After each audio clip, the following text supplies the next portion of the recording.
Hang on. Look at that. The electrical tape has been repaired. Oh.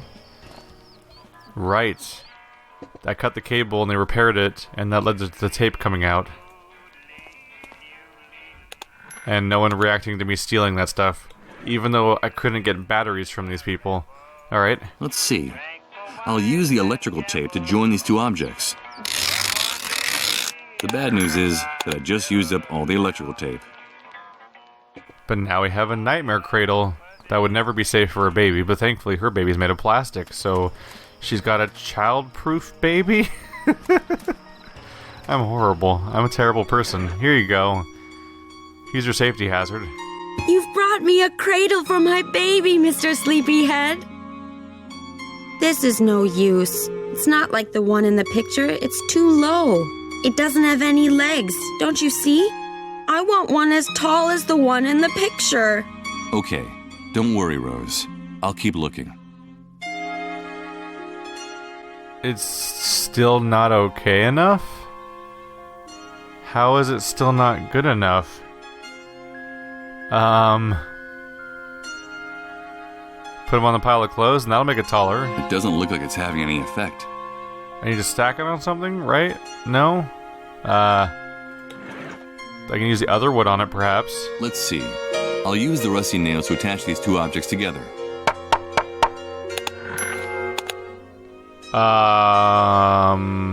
Sure. Okay. I guess we just reapplied the electrical tape because it was attached to a different part previously. That's fine. That's fine. All these, that's like 5 different inventory items that have come together now. Thank you. Now I can rock my baby to sleep and sing to him. Now I need you to tell me that secret you promised to reveal if I brought what you asked. Yes, our secret. I have something that belongs to you, Mr. Sleepyhead. It's the key that opens your chest of dreams. And now, it's yours again. But it's a real key. Where did you get it? I found it in your jacket after Rod and his wife gave me your clothes. When I got to my room, the key fell on the floor and made a clinking sound. I had just seen you sleeping in their trailer, like a big bear. And then I figured it out. It was the key to the chest where you were keeping your dreams. Because you like to dream, don't you? Of course you do. That's why your name is Mr. Sleepyhead. The key that opens my chest of dreams. Thank you very much for your help, Rose. Take good care of your son. I should be going now. No, please. Don't go. Don't leave me here. Now that I found my baby, I have to get away from here. Far away. I have to get away from the haunted castle. If you leave, more men will come and hurt me, and they'll lock me up in the dark again. And I can't stand the dark. That's when those soldiers come back and take me with them. And now they'll want to hurt my baby, too. The hunter was clear. I mustn't get mixed up in his affairs, or there'll be a hell to pay. I'm sorry, Rose. I can't do anything. Mr. Sleepyhead, I can't stand it anymore. Don't let them touch me again. Please help me. You have to get me out of here. Like the knight in the stories. You're my knight, and I'm your princess. Good God. This is unbearable. Victims and executioners. That sums things up. And what was I? What was my role before the Great Wave? Damn it. I can't just leave that poor girl to her fate. I have to do something to save her, even if I don't know what that is yet. I'll help you, Rose. I'll help you get out of here. Thank you, Mr. Sleepyhead. Do you promise? Will you be my knight in shining armor? Yes. Am I about to murder those guys? That's a mess. So, the key to my chest of dreams was a literal key, and it's probably going to open my apartment. That's the only thing that would make sense. Especially since the other puzzle mechanics have already clearly set up the idea that we're going to need the camera to proceed. So right now, we have to get a message from Rod's son. We need to go to my apartment. Somebody named Chris is at the left a note on the apartment. And we need to get Rose out of here. And Chris is the man for my visions at the same time as being the one that has visited my apartment. Alright. I'm very happy that there's a fast travel in this game. Like the double click to just proceed to the next screen, or this would take significantly longer. Yeah. Alright, I can just take the front door now, can't I? Because I have the key, and they left. There we go. Of course. It's locked, and I think it's better if I on the left. Blah, blah, blah. I got a key! It's something that belongs to you, and it's from before the Great Wave. That's what Rose said. The key that opens your chest of dreams. All those hoops I had to jump through basically because she kind of robbed me. Let's see if my intuition is correct.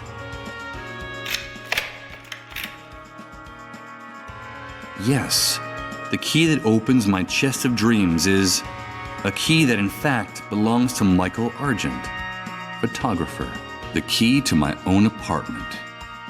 I gotta say, some of these puzzle elements are making a little bit more sense than they did earlier in the game. Around the beginning of Act 2, there was a few nightmare steps of like, huh? Open the door by getting the car. You break into the place by getting the car seat cover. Like a lot of stuff like that was kind of weird. This is all fitting together a lot more nicely. No transition there, just teleport right in. All right. The outside of this closet is covered with photos cut out of magazines and newspapers. It looks disproportionately huge in this tiny apartment. Wow, a classic model of that famous brand of instant cameras, gathering dust on one of the shelves. Oh, it's a Polaroid? That'll get us a photo without having to develop anywhere else. Could you not say Polaroid outside? Is it branded? I mean out loud. Although, I want to say they say Polaroid in Life is Strange. Is that because they're rolling that sweet Ubisoft money for licensing? I don't know how any of this stuff works. The corner of a photograph peeking out of this old music box. It can't be. It's me. This photo. I remember it. I remember this photograph. Please, Michael, help us. Only you can do it. And this woman she's Emily. She's my wife. Now I remember her. The person who's been communicating with me all this time. Emily. I love you, Michael. And I now pronounce you. Don't ever leave me. I won't. I have something to tell you, Michael. Are you really? Oh, yes! Things are not going well between us, Michael. You know that. It's only a rough patch. You'll see. It's all your fault! You have to get on top of this, Michael. It's destroying both of us. I'm afraid of you. Shut up! Shut up! Everything will be different. Remember that vacation we took to the beach when we were getting to know each other? Everything will go back to the way it was. Promise me. I promise. Oh, Emily, what does all this mean? Where are you? How can I find you? What are these messages you keep repeating in my head? I've lost my mind. I've lost my mind. That's the only logical explanation for this. Oh, Emily. My poor Emily. Where are you? How can I find you?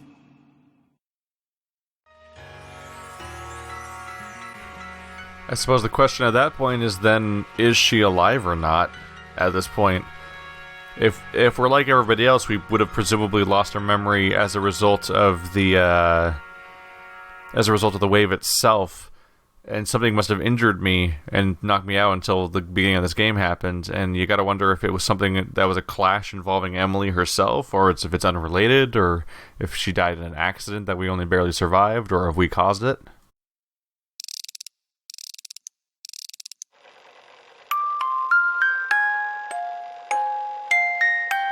This melancholy music makes my hair stand on end. I seem to be hearing the sad voice of Emily in every note. Where are you? How can I find you?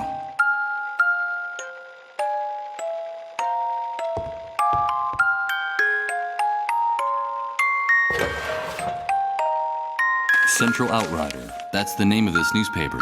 Now I understand. This file cabinet holds copies of newspapers and magazines my photos appeared in. It seems like as a photographer, I was very fond of my own work.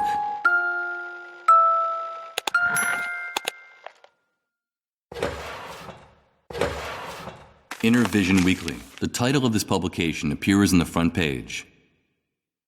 First, I'll put the newspaper I took back in its place. As much as I might like my old photos, I have no intention of carrying around any more paper than necessary. Inner Vision Weekly. It's one of the many publications I was saving inside the file cabinet at home. So is one of them specifically useful then? Let's keep looking through them and see if I can find one that looks like it's going to help me out. Maybe it'd be the plans that he was looking for. Dauphin News. One of the many newspapers stored in the filing cabinet. Keystone Central. That's the name of this newspaper. Objective Wanderer. The title of this publication appears on the front page. That's the puzzle we're dealing with here. Okay. So Sarah's note, like they're staying in a newspaper office, it says TNT. Who could Sarah be? So I need to find TNT. Let's get out of here. So what's the name of the newspaper I have on me right now? Union Country? No. Let's try T. That'd be the second tab? Today Progress. The title of this publication appears... That doesn't fit. The New Truth. The New Truth, TNT. First... There we go. Oops. So, does that have an address? It seems like a good idea, but the GPS signal is very weak in here. I think it would be better to use it in an open area rather than indoors. Alright, easy enough fix. Just pop outside. Out we go. Just go downstairs. Or outside. I don't even know if we're upstairs or not right now. And GPS. Of course. The letters TNT on the letterhead of Sarah and Chris's note stand for the newspaper, The New Truth. I'll enter the address of the newspaper office shown on the front page. The map indicates a place near the main avenue of the city. Will it still be standing? Let's go find out.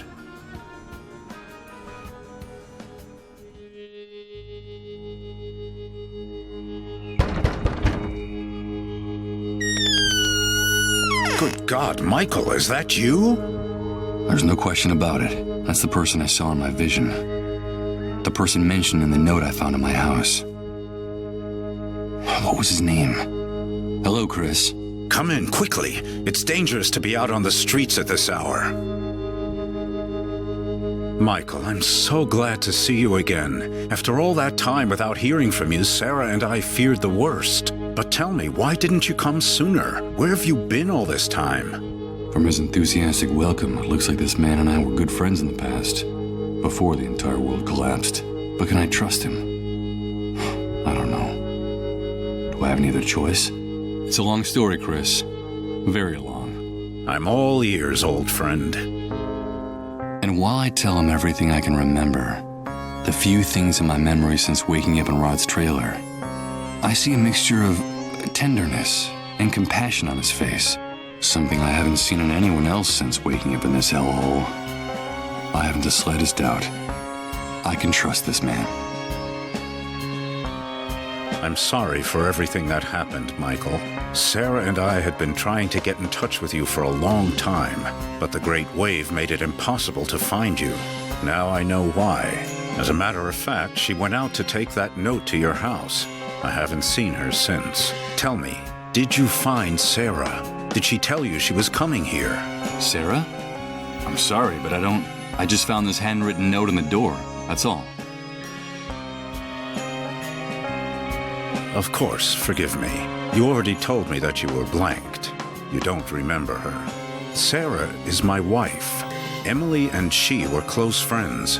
In fact, they ran the Beechwood Oracle bookstore together, right below your apartment. That's how you started working with us at The New Truth. And the two of you, Emily and you, became like family to us. I want you to know that what happened to Emily affected us deeply, Michael. Sarah was devastated. We could hardly bring ourselves to speak to you at the time. I'm so sorry for what happened to her. What the hell are you talking about? Good God. Don't tell me you don't remember that either. Emily died, Michael. But that's impossible. I'm sorry to be the one to make you relive that hell. You yourself told Sarah and me on the phone, a little while before you returned home. It happened while the two of you were in Japan, scarcely a few days before the Great Wave hit. At the paper, we sent you on an assignment to do a photo essay on those strange lights that had been sighted in the sky over Tokyo. So you got all your photography equipment together and set off right away. Emily went with you. You two decided to use the trip as a chance to work on your marriage, which had been in trouble for a long time. You were in bad shape, Michael. Your financial problems, her miscarriages, your violent, self-destructive nature. Emily couldn't take it anymore. You were putting her through too much back then. Things are not going well between us, Michael. You know that. It's only a rough patch. You'll see.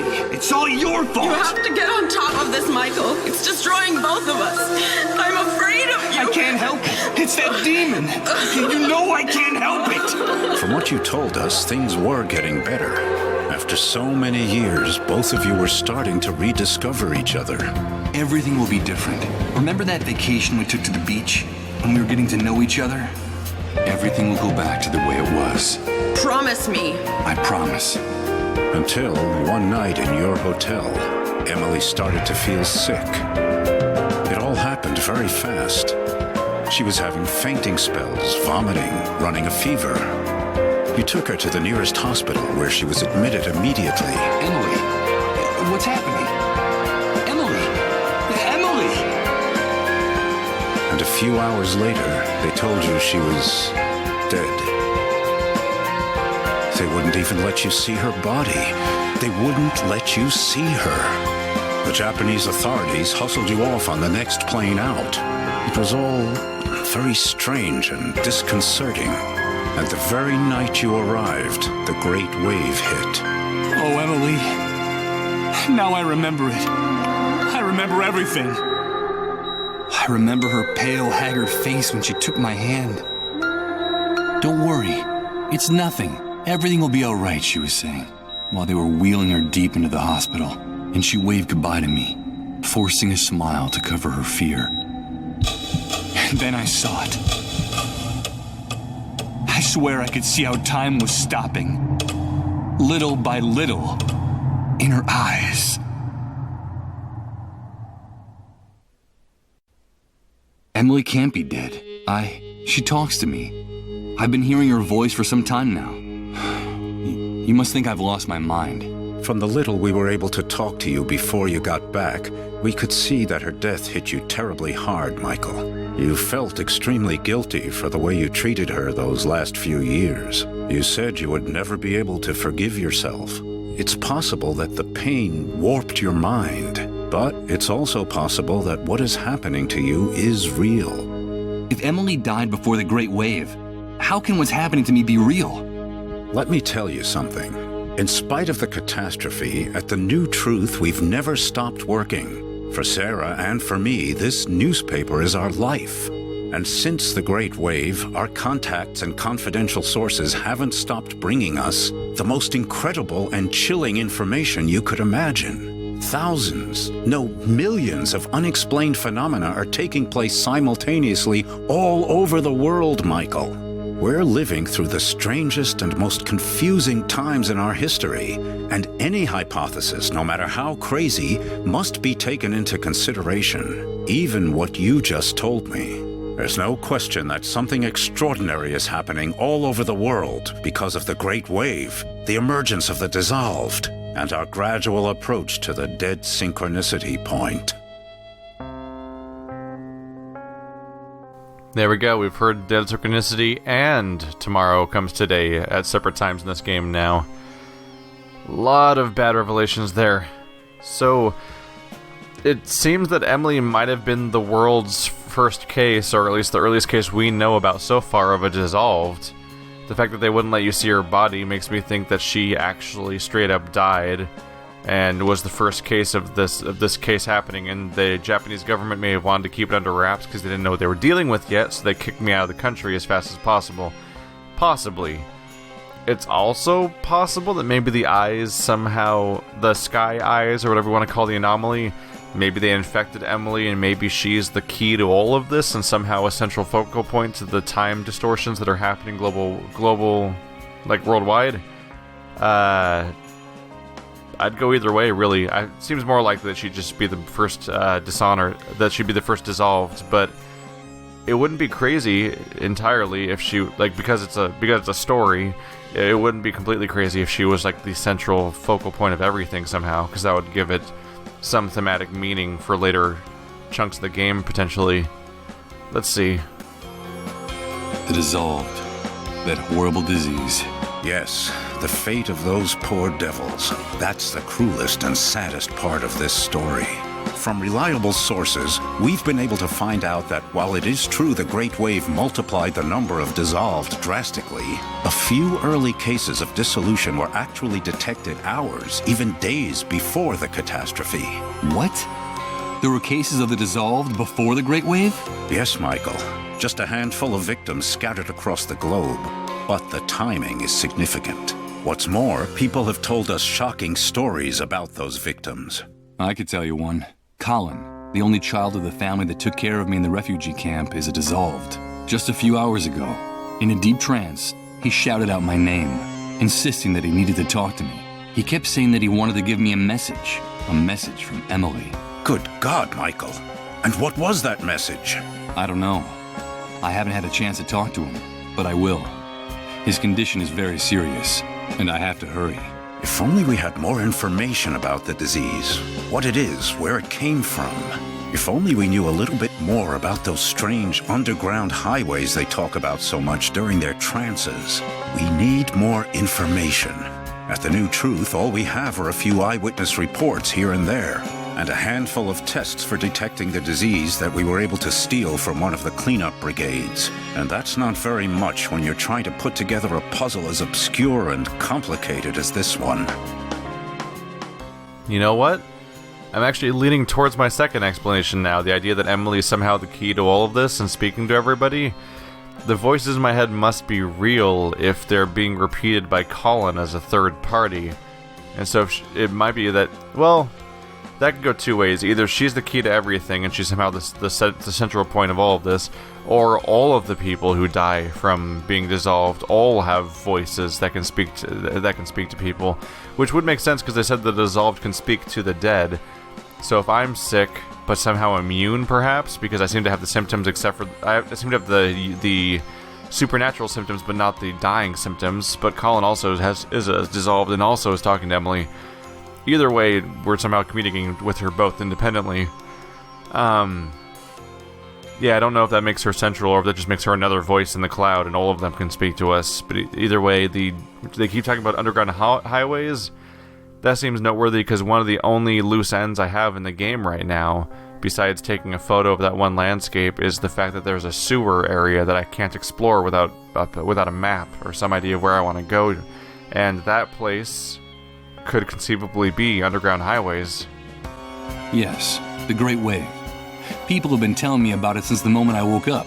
Everyone talks about it, but no one really knows what it is. Did you know that the catastrophe didn't just strike here, but all over the world? They keep us isolated and misinformed, but that's the truth. The Great Wave didn't just destroy this city. It affected the entire planet. And the most surprising thing is that it all happened simultaneously, at the exact same moment everywhere on Earth. Isn't that amazing? There's never been an official account of the catastrophe. They don't want to tell us. But at the New Truth, we know a lot of things they don't want us to know. They? Who are they? The elite, the army, the shadow government, whoever is in control at any particular moment. They're determined to maintain the power structures of the old world by any means. The irony is, for the moment, any notion of order or control is absurd. The rules of the game have changed completely, and the entire world is slipping through their fingers. They're disoriented and frightened, and they'll do anything to prop up the old system. That's what makes them so dangerous. But information weakens them, makes them vulnerable. And that's why we have to keep investigating, Michael. It's our duty to uncover the truth. Dead synchronicity. What's that? It's very difficult to explain, Michael. We're still so short of information. But I will tell you one thing. Time is running out. The Great Wave triggered a landslide of death and destruction that's accelerating by the day. And the end will be absolutely devastating. Look around you, Chris. It's impossible for the situation to get worse. If the theory about the approach of the dead synchronicity point is true, the future that awaits us will make everything we've seen up to now seem like a walk in the park, Michael.